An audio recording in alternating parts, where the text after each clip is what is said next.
Hi guys! Welcome back to our YouTube channel. Guys, iba naman yung natin ha. Diba? Guys, ngayon is mag-story naman tayo kasi gusto ko. Ano story natin? Alam ko na. Gawa na lang tayo ng gabot-gabot. Wait lang guys ha. Gawa muna ako. So guys, nakagawa na po ako. Ito na po oh. So guys, mag-abot na tayo.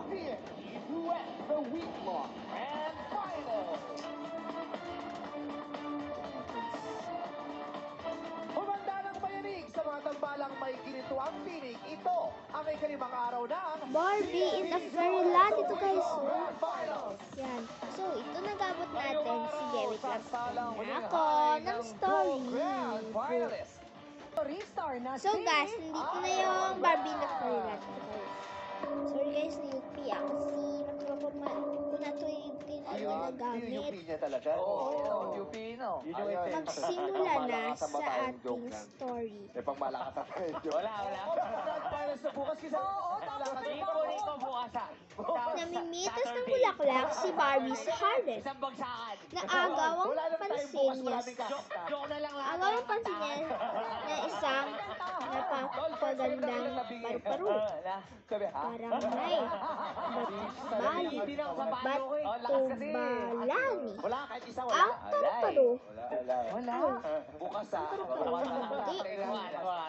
Napigilan ang sarili. Nakakaloka. Ang laki pa ba pinapaprebyo natin dito maghanap 500,000? Pero dahil Grand Finals at kakaibang season ng tawag ng tanghalan ngayong taon, hindi Sa basta-basta isang makukuha ang bulaklak 500,000. ay hinuli niya ang kailangan mo na silang mabili. paru-paro. But only Nang hawakan nga ito ay nakaramdam siya ng pagkahilo. Tila itinulak siya ng isang walang isang balon. Sagat na yun. Nagulat si Barbie na matagpuan ang sarili sa isang shelter. Natakot siya. Saan ako naroon? Bakit? Punta rito. Nang makita paru-paro ay sinundan ulit niya. Eric Santos! Yeah, Constantino! And the maestro, Sir Louis Ocampo! Inalan siya ng paru-paro sa isang lugar kung saan ang lahat ng bagay ay kumikinang. Ang magandang bulaklak habang nakamasid sa paligid na nakita siya ng hugis pusong mga bato. Panay ang islap ng mga iyon. Pumulot siya ng ilang piraso. Inuwi ko ito.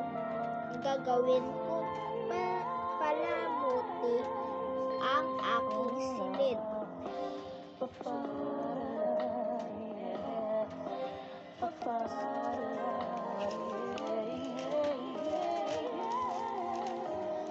Sino ang may sabing maari mong dalhin ang mga iyan? Tanong.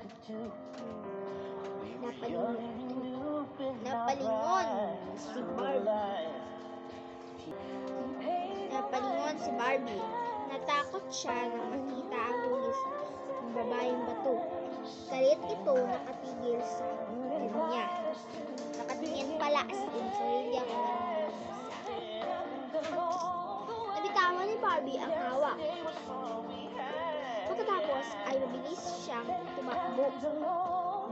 Nagtaka siya dahil hindi makaalis sa kinabubunan. Huwag mo siya paglaruan. Anang paru-paro sa babaeng batuhog.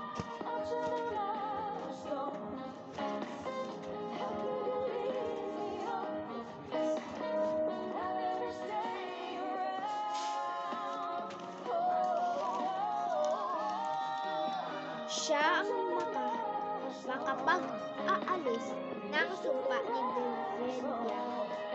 Anang paru-paro humingi ng pauwanin ang babaeng bato.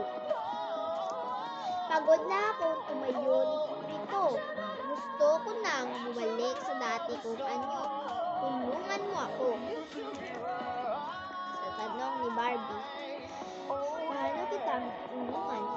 Tanong ni Barbie.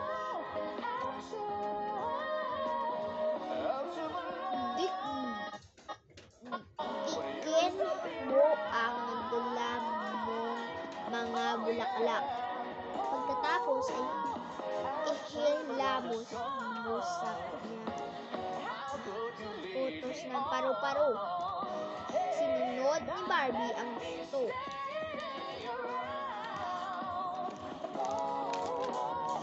Gayon na lang ang gulat niya nang maging isang magandang engkantada. Ito, bumalik na ako sa dati kong anyo. Masayang wika ito. Maraming salamat, anang engkantada. Kay Barbie, iniligtas mo ako sa sumpa ng bruhang si Devella. Dahil sa lapis, natuwa, pinayagan nitong iuwi ni Barbie ang anumang magustuhan mula sa parilado. Inihatid na muli si Barbie ng alagang paru-paro ng engkantada pabalik sa kanila. Mula noon, naging kaibigan niya ang engkantada at ang paru-paro. Wakas. The end. Solo. Kahit So solo. guys, sorry hindi ako marunong magbasa. Tumatawa lang sila. Saka parang ang saya-saya nila, they were just feeling the song. Na tayo. Thank you sa panonood. Parang hindi sila Thank competition you. coach today. Oo, parang enjoy lang sila